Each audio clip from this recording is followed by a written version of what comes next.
normal in my opinion. And I guarantee you that when the You're heat not a rolls mod through, no more. I spend more hours outside than inside. It was a warm night in mid-June, a few summers ago when this happened.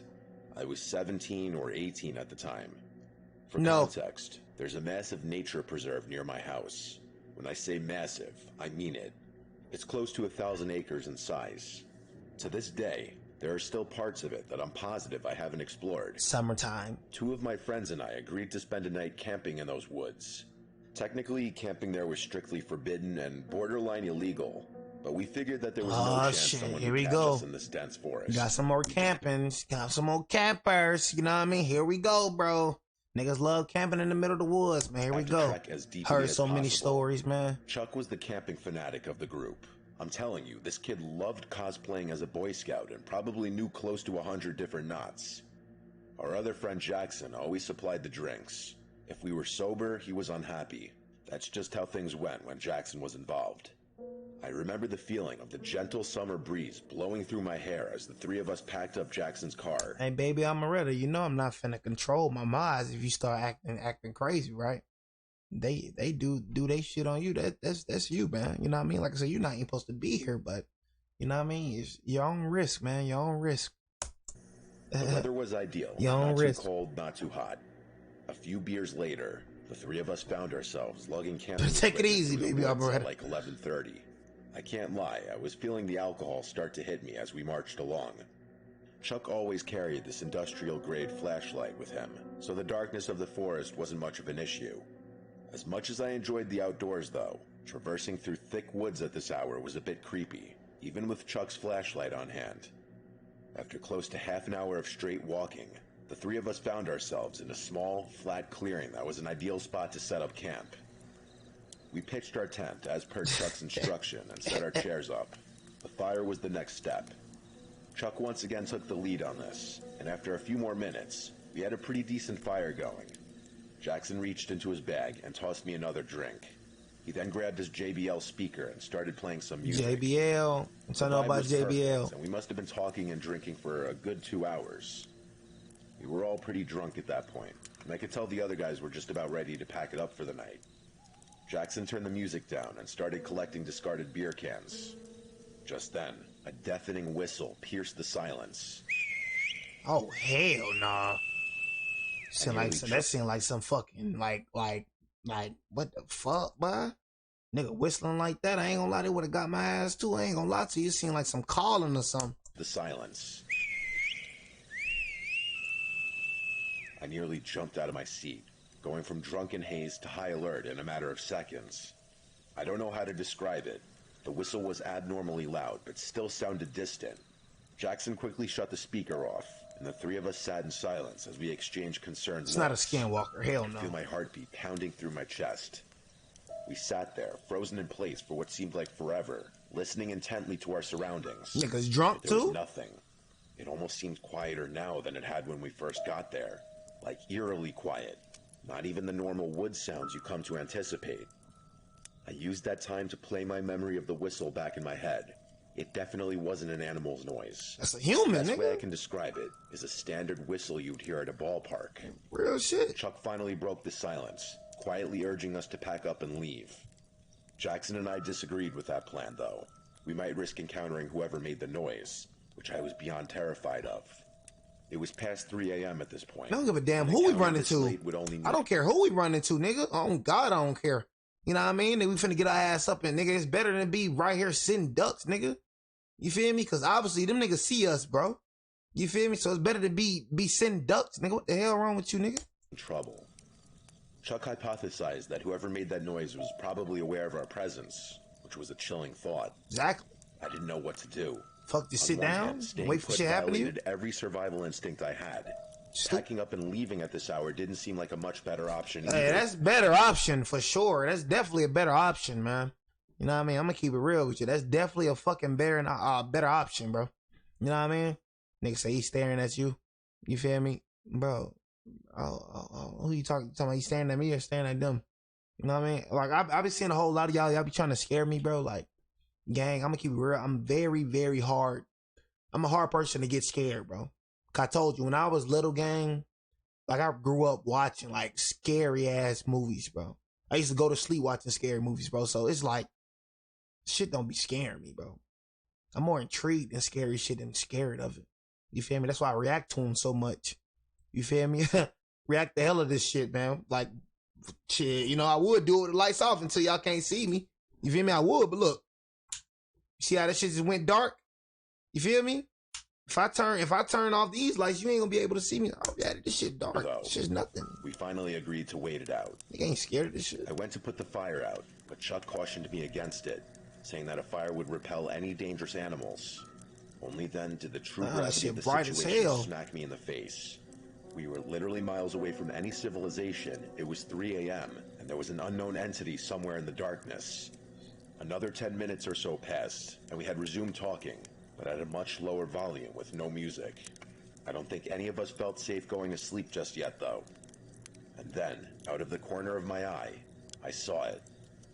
Something small flew over the darkness of Jackson's shoulder and landed directly in the fire. It was a firecracker.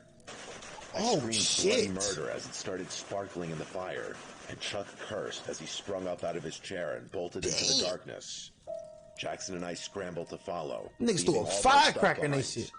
We caught up with Chuck, whose flashlight was beaming wildly through the woods as he frantically sprinted. We ran until we couldn't anymore, and Jackson keeled over and threw up. Chuck shut the light off, and the three of us stood there, panting, trying to figure out if we were being followed. To my surprise, it didn't seem like anyone followed us. I don't think I've ever been so afraid, though. Why in the world would someone have done that? We needed to figure out what to do. Jackson wanted to just find our way out of the woods and never come back. And I told y'all, bro, them niggas that be going camping in woods and shit, them niggas be going deep inside the woods, bro. So you just can't go and just think you finna just go find your car, man. I'm talking about, I did a story with a nigga that was in the woods. I'm talking about days. You know what I mean? Take him like 3 days, bro, to get back to his car. That's how deep this nigga went into the woods. And he didn't get lost because he had a compass and shit. So weird shit was happening to that nigga in the woods. So the most he could do, shit, was just what? Run away from it, you know what I'm saying? Go as far as he can go away from the sound, bro. Set up camp. You feel me? Next day, do the same thing. Set up camp.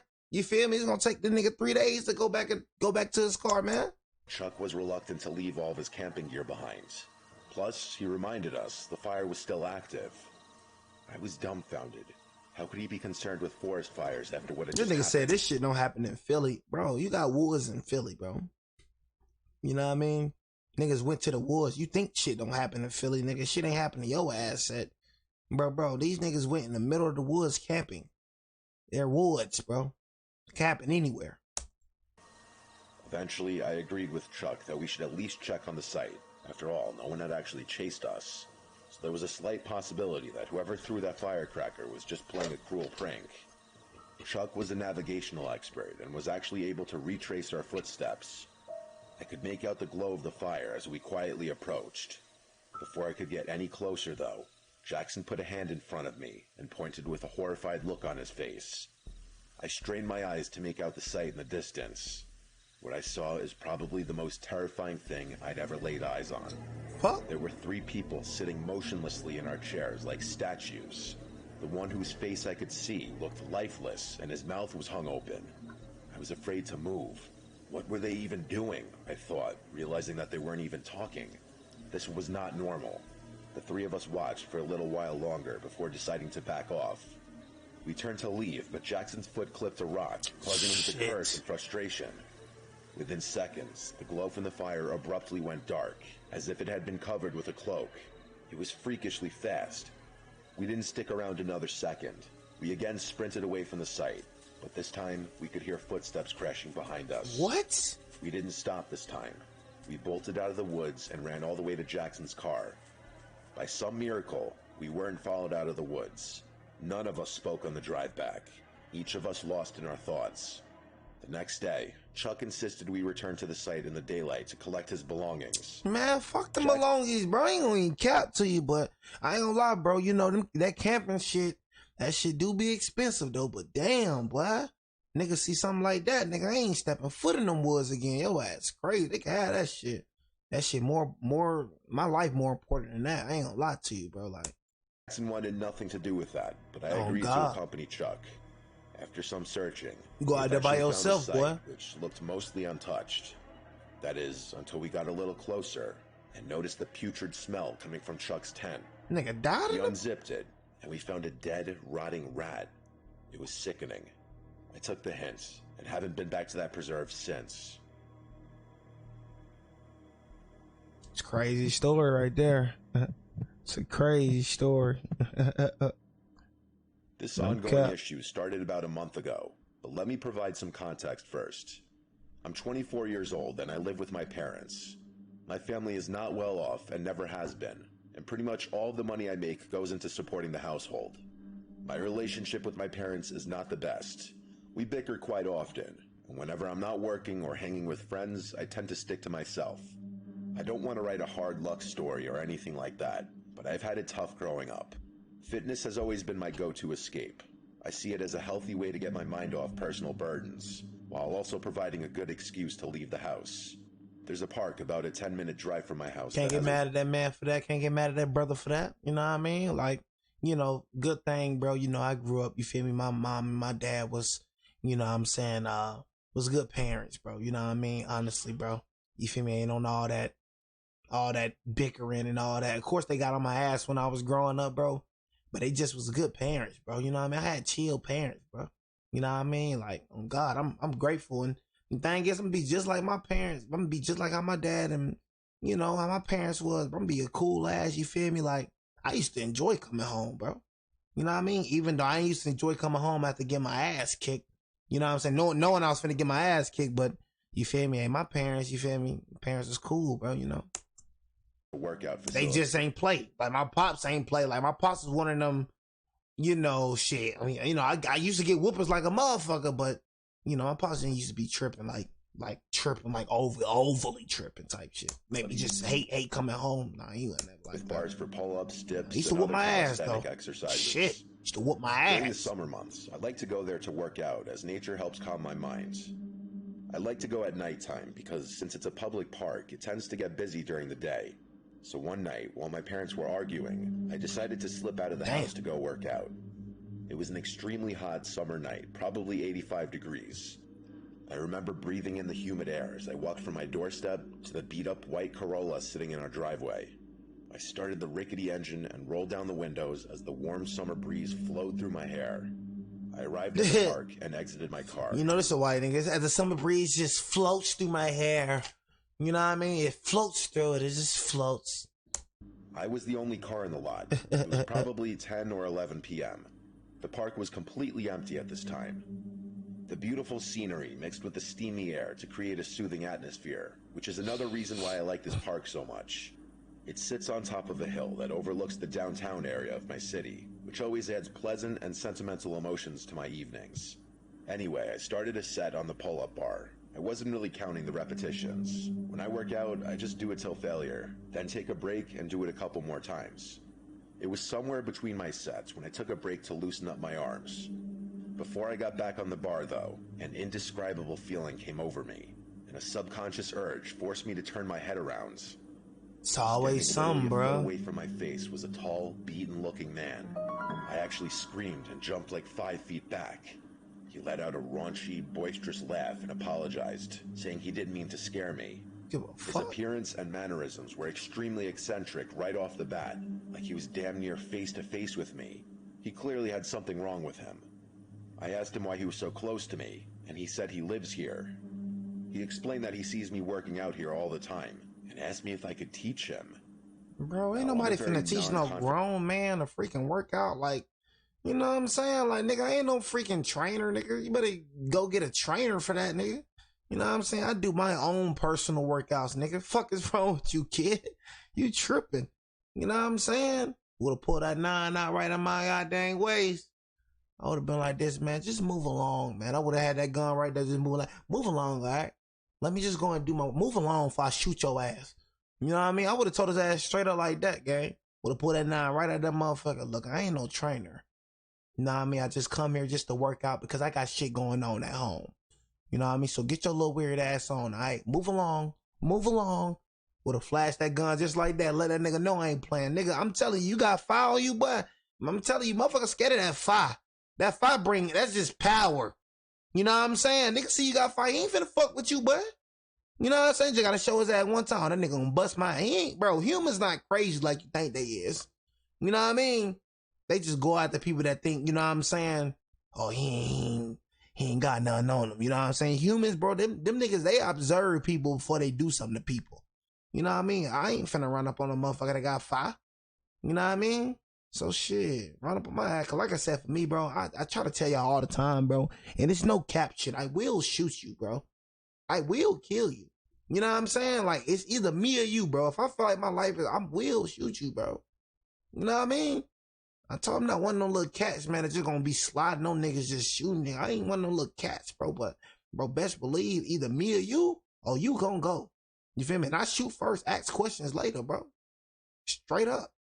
Confrontational type of person, and especially during a time I don't like play that. by my life, bro. I love my life, bro. For real, I really love my life, bro. And I refuse. I'm down by natural causes, nigga. Your ass tripping. Refuse to let a person put me in the dirt. Me? Crazy as hell. Let some shots off on your ass. I really just wanted to be left alone. Thank you, a demon. I awkwardly but politely told the bullets him hit you. And leave. I hopped back on the bar and continued my set. His words marinated in my mind. He sees me here all the time? Yeah, nigga, stalking you. I felt the gaze of his eyes burning the back of my neck. But like I said, I'm very non-confrontational. Niggas, I felt the grazes of his eyes burning the back of my neck. Well, he did make me increasingly uneasy. This nigga is funny as hell, I didn't really know what to say or do about it. But then something really weird happened. Right as I was about to finish my set, I heard him mutter my full name. My blood instantly turned cold as I jumped off the bar and slowly backed away. I said a shaky, "What?" He didn't respond, and instead just stared at me with this crazed, wide-eyed smile. I thought I might have been hearing things. That's how bizarre it was. I started to get an awful feeling in my gut, like something bad was about to happen. Without another word, I decided to quickly walk back to my car and leave. I felt that man staring at me while I retreated, and thankfully he didn't follow me. Before I left the park, though, I took one last look, and I saw him hanging from the bar, attempting to do a pull-up. I watched as he grabbed the bar, tried to pull himself up, and then failed and tried again, in the exact position I was previously in. I swiftly left the park without looking back. The entire ride back, I questioned myself. Did he really say my name? Was I hallucinating? I tried to forget about it, and eventually I did. That nigga said your full name, woke up man. early the next day to get to work. Just imagine that shit, though, y'all. Imagine a nigga you don't even know say your full name. I would have been like, what the fuck? Bro, did this nigga just say my full name, bro? You know what I'm saying? This man just said your full name, bro, and you do not even know this nigga. This your first time seeing this nigga. This nigga said your full name? Like he know you? Man, that shit right there. I have to wake up very early before my parents, so I was the first one to notice the unmarked envelope. This nigga's watching at my front door. It was addressed to me. My man's a stalker. I picked it up and figured I'd read whatever was inside whenever I had the chance. It was another sweltering hot summer day, and I took my lunch break early to cool down. I sat in my car while eating my pre-made sandwich and decided to open the envelope. I didn't really know what to expect, but never in a million years did I think I'd find 10 printed photos of me. They were all unknowingly taken. One was of me in my car, wow. One was of me at work, one was of me exercising at the park. I instantly remembered that creepy man from the night before and started to feel uncontrollably nauseous. I stared in disbelief as I flipped through the rest of them. One was of my house, and the worst of all was a photo of me sleeping, taken from outside my window. I nearly choked on my food as tears rolled down my cheeks. I felt unsafe. I told my boss a serious issue popped up, and I left work right away. He wasn't happy with me, but I didn't care. I took a picture of the photos and drove directly to the police station. I gave the police the photos and explained my encounter at the park. I described the man to them, and they said they would look into it. I told my parents about it too, and for the first time in a long time, I actually got some sympathy out of them. More things started happening though. Damn. A couple nights later, at like 3 a.m., I awoke to knocks at the door. I didn't open it, assuming the worst. One day, I found a sticky note pasted to my car window with a heart drawn in Sharpie. I went back to the police to report this, and they said they would open up a stalker investigation. I haven't heard back from them yet. Man, I don't give a figured damn, it's hard bro. to build a case without having concrete Yeah, evidence. they don't care, bro. This happened about a month ago, and I've been on high alert. Bro, when it come to police, bro, your ass gotta have, like, shit gotta happen to your ass, bro. When it come to 12, that's why I say 12 really ain't shit, bro. Them niggas wait for shit to happen to you, bro, to actually do some shit, bro. You going to the police, man. Them motherfuckers just want to sit around and eat donuts all day, drink coffee and shit. Them niggas don't want to do nothing for real. Them niggas don't give a damn, man. Lazy Ever ass. since. My parents are looking for a new home, which is already tough given our financial situation. Yeah. I'll update if anything further happens, but until then, I'll continue to sleep with one eye open. Now I'm saying, and thing you just can't up and just leave, bro. Like niggas, especially nowadays, bro. Like how it's being, bro. This shit, you know what I'm saying? This shit high as hell now. You know what I'm saying? So it's like, nigga, you feel me? Nigga just can't up and just leave, man. You know what I'm saying? Like shit high as hell now, man. For real. So, you know, but you definitely got to get up out that motherfucker though. You don't know who that nigga is. You know what I'm saying? You don't know what he's capable of. You don't know what he's done to people. You don't know who he has done this to before. You know what I mean? You don't know who this man is at all. And bro know your full name. So you got a whole stalker, bro. You know what I'm saying? Got a whole stalker, man. Gotta get rid of that. This happened to me last summer when I was 22. I wasn't a very outgoing kid at the time. If I ever did anything social, it was because my degenerate friends had somehow dragged me out of the house. This was one of those times. Well, it was supposed to be. My friend Philip invited me to a house party at like 8 p.m. It was pretty spontaneous, but I had nothing going on, so I reluctantly agreed to go with him. I knew he was going to give me crap if I refused. I can't even lie though. The idea of a party, even with strangers, sounded more appealing. I'm not going to no parties and shit though. I ain't gonna lie to you. You know what I mean? If it's kicking it with the guys and shit, okay, we can kick it and shit. You know, us and shit. You know, I know y'all and shit, but like, I'm not really a party type dude. I've never been a party type dude. I really can't even name one time I've been, except for my sister party. I've been to my sister party. That's my sister party, so that shit don't count. She had her you know, her fine ass friends over there. That was it, bro. It got to be somebody I know, like something. Got to be hella people there that I know, bro. I'm not just finna go to no party and shit. But I probably only went and been like one party out of my whole life, bro. My sister's shit. That's it, bro. I don't go to no parties, boy. I don't like being around people. Keep it real, especially people I don't know, bro. No, hell no. Than being alone. Philip was a few towns over. These niggas be going to parties and shit, just standing around talking and shit, just looking at female like, jump weird, bro. You know what I mean? Like I said, I don't like niggas. Keep it real with you. I don't like them. Oh God, just being around them irritate me. Keep it real. You feel me? Like being around niggas irritate the fuck out of me, bro. Cause you already know something finna happen, bro. Like even for me, yesterday I was driving and shit, man. This how I'ma just tell you, this how niggas is just weird, bro. I'm driving and shit, man. Coming from Fayetteville driving, bro. I'm driving normally, bro. Just finna hit the turn and shit. So you got a nigga walking. I already seen the nigga already, bro. You feel me? As I'm turning to my partner neighborhood, I already see the nigga already, bro. You feel me? But bro, like he was working out of some shit. But I'm coming back, finna head outside my nigga neighborhood and shit. I'm just driving, man. Here this nigga go looking at my car. Trying to be tough as hell, got his music in, just looking at my shit. I'm talking about, bro, I'm looking straight at this nigga. I'm like, bro, what if I was like a full-blown nigga that was on that? I was finna say something, bro, but I'm working on my anger. I'm just looking, I'm just driving, bro. I'm telling the nigga all in my car, just looking at my car. Like, nigga, I'm looking at nigga just like this, dead in his eye, bro. Like, nigga, bro, niggas should be thinking niggas scared of their ass, bro. Like, you trying to act too tough, bro.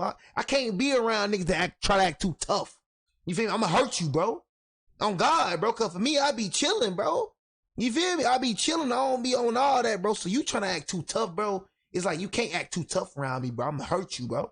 You know what I'm saying? All that too tough acting shit. Niggas be trying to act too tough, man. Especially when they get around females, bro. That's why I said, that's why I caught that little misdemeanor case, bro. To beat a nigga ass in front of a female, bro.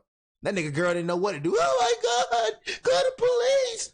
I'm like, hey, nigga, I'm beating your man, so who gonna protect you if I'm beating your mans? You know, I'm talking about, did that man so dirty, man. I had to show her, man, your boyfriend pussy. You know what I'm saying? Oh God, bro. Niggas love trying to show out in front of females and shit, bro. That's why I don't be trying to be around niggas when you know what I'm saying, They in front of female, I'm gonna hurt you, bro. God, I'm gonna hurt you. So it made more shit sense not gonna for go us to that way, drive I'm telling you. separately instead of going together. All that little acting tough and shit, bro. Don't come around me and my homies, bro. Don't come around us acting tough, bro. Yo, I gonna get hurt. I'm gonna hurt your ass. He gave me the Addy and I was on my way. I love tough niggas, cause I'm gonna show you ain't tough.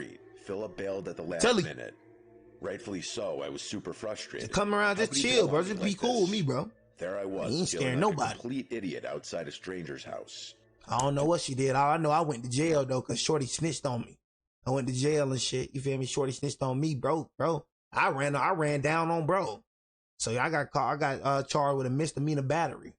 So I ran down. I got out my car and shit. I'm surprised the video ain't came out on God. Everybody recording. I'm surprised the video ain't came out. Cause, you know what I'm saying? I got out my car and beat the nigga. I ran down on bro. You was talking too much shit for me, bro. I ain't gonna lie to you, bro.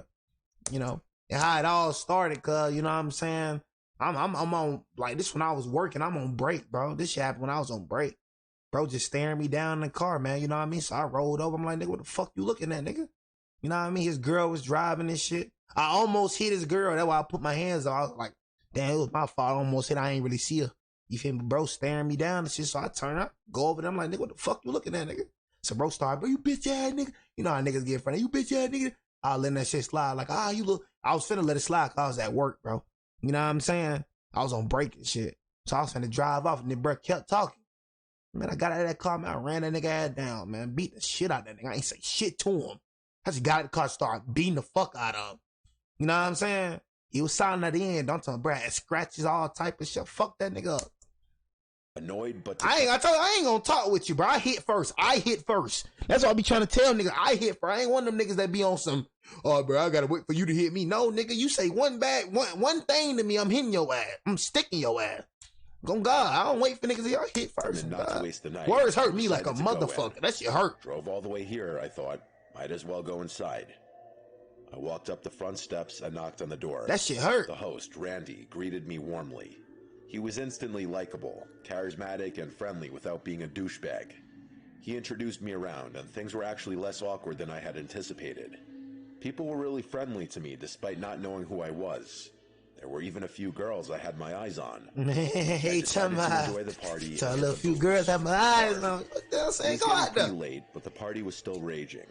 Admittedly, I might have overdone it with the drink. I knew I wasn't tripping. I'm like, I know I hear some people talking. I was so nauseous and dizzy that I needed a break.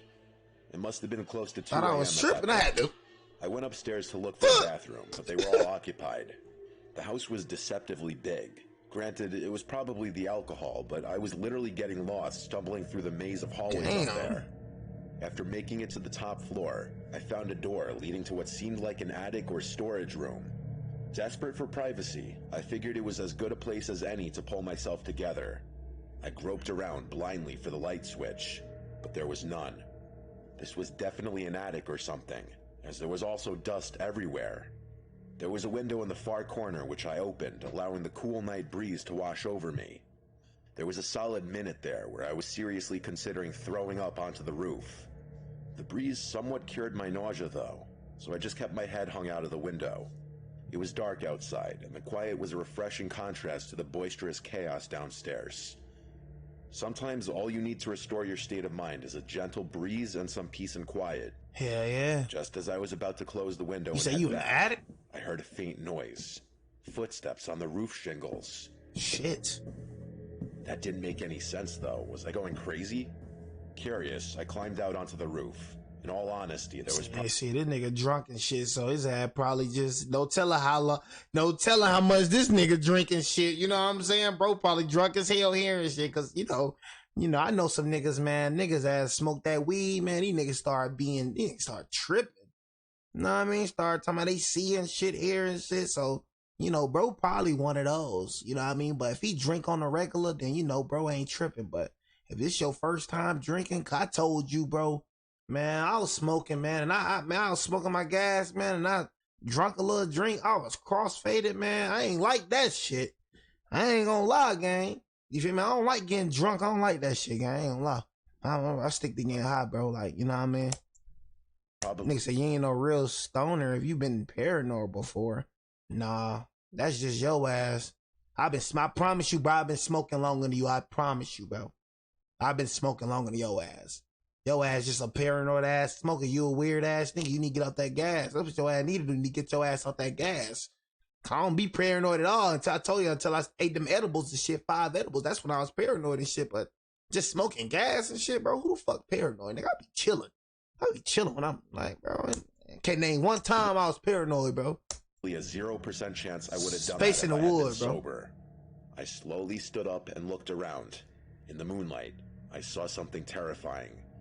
There were 2 masked figures with bags emerging from another window. It dawned on me. Randy's house was being robbed. I started panicking. Should I shout, confront them? Then a more pressing question hit me. What if they were armed? In my clumsy state of disbelief, I slipped and scuffed one of the shingles pretty loudly. One of the burglars heard it and jolted his head in my direction. Our eyes briefly met, and I froze. He nudged his partner, and the 2 of them quickly started making their way across the roof. Niggas robbed us, man. Adrenaline surged through me. I couldn't let them get away. What? Randy had been so welcoming, and I felt a surge of loyalty. This nigga stupid as hell. Nigga said, I cannot let them get away. I felt the sense of loyalty, but you finna get your ass smoked, man. You better let them folks go on about their business, man. Your ass tripping. Decided to act. I quietly followed the burglars across the roof, keeping a safe distance. They headed towards a sloping part of the roof for an easier escape. Niggas trying to be a superhero. As they climbed down, I pulled out my phone to dial 911, but fumbled in my drunken state, dropping it. The phone clattered loudly, and the burglars turned sharply. Who's there? One of them hissed. Heart pounding, I ducked and scanned my surroundings, spotting a loose roof shingle. Without thinking, I grabbed it and hurled it towards them. It missed, but the noise startled them, causing one to lose his footing. He tumbled down the roof, crashing into the gutter before falling to the ground. The other burglar, now panicked, leaped to a neighboring tree and scrambled down. Yeah, they rushed robbed to the edge bro. of the roof and saw the fallen burglar, groaning on the ground. I needed to alert everyone. As I turned to head back, I heard sirens. Someone else must have called the cops. I stumbled back into the attic room and made my way downstairs, trying to appear calm. The party was still in full swing, oblivious to the drama outside.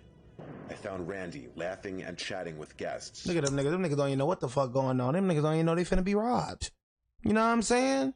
Niggas don't even know they finna be robbed, G. Them niggas in there, hey, hey, hey, hey, hey. Them niggas in there having a good time the whole time. These niggas finna get robbed.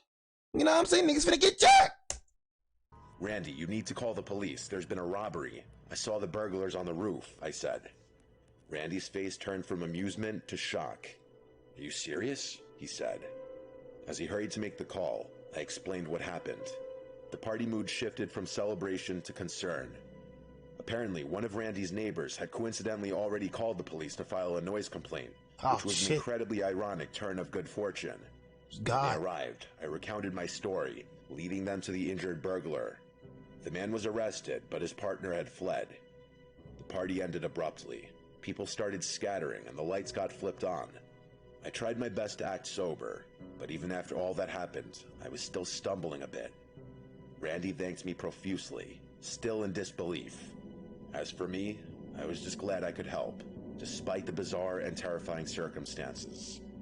Looking back, I still can't really explain why the burglars would have chosen a house having a party to rob, but maybe they had prior knowledge of the house and knew no one would be upstairs. I figured that would be the end of the story, but fast forward a few months, I've got quite the update. I was playing video games at Philip's house one night when he got a call from Randy, who invited us over for a few beers. Up until that point, I hadn't actually realized the two of them were that close. The first thing I noticed when I pulled up to Randy's house was the front door and every window in sight were completely different. Was I not remembering his house right? I could have sworn the windows and the front door had been white, but they were all gray and much more heavy-duty looking. Randy waved us in, and we went down to his basement. We cracked a few beers and started playing a game of pool. To my surprise, he actually recognized me from the party and thanked me again for my trouble. What he told us was actually crazy, though. Apparently, the burglar the police caught that night refused to snitch on his partner and was currently serving a lengthy prison sentence. Damn. The police hadn't been able to get any leads into catching the other guy, though. Randy told us that not even a week after the incident happened, his family started receiving threatening letters from an unknown sender, some of which included pictures of Randy and his family members. Obviously, they reported these occurrences, but the police had no real leads. A month after that, Randy's mom noticed a suspicious vehicle circling the house at like 1 a.m. Oh, they finna get back. A few days later, Randy's dad claimed that things in their backyard had been gone through and moved around.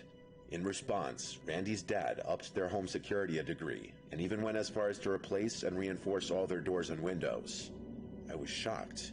This was still an ongoing issue for Randy, and I had no idea how serious a situation like this could get. Summer's fast approaching, and I'm sure I'll have another update when I see Randy again. Yeah, man, you know what I'm saying? Randy, man, but you know what I'm saying? Ah, man, you feel me? 3 hour stream, though, chat. Appreciate everybody for staying in here, for being in here, man. You know what I'm saying? I appreciate y'all, bro. You know what I mean? 3 hour stream, man. Tomorrow, we're gonna stream a long time, man. You feel me? Try to make it to 4 hours, man. You know what I mean? But, you know, it is what it is.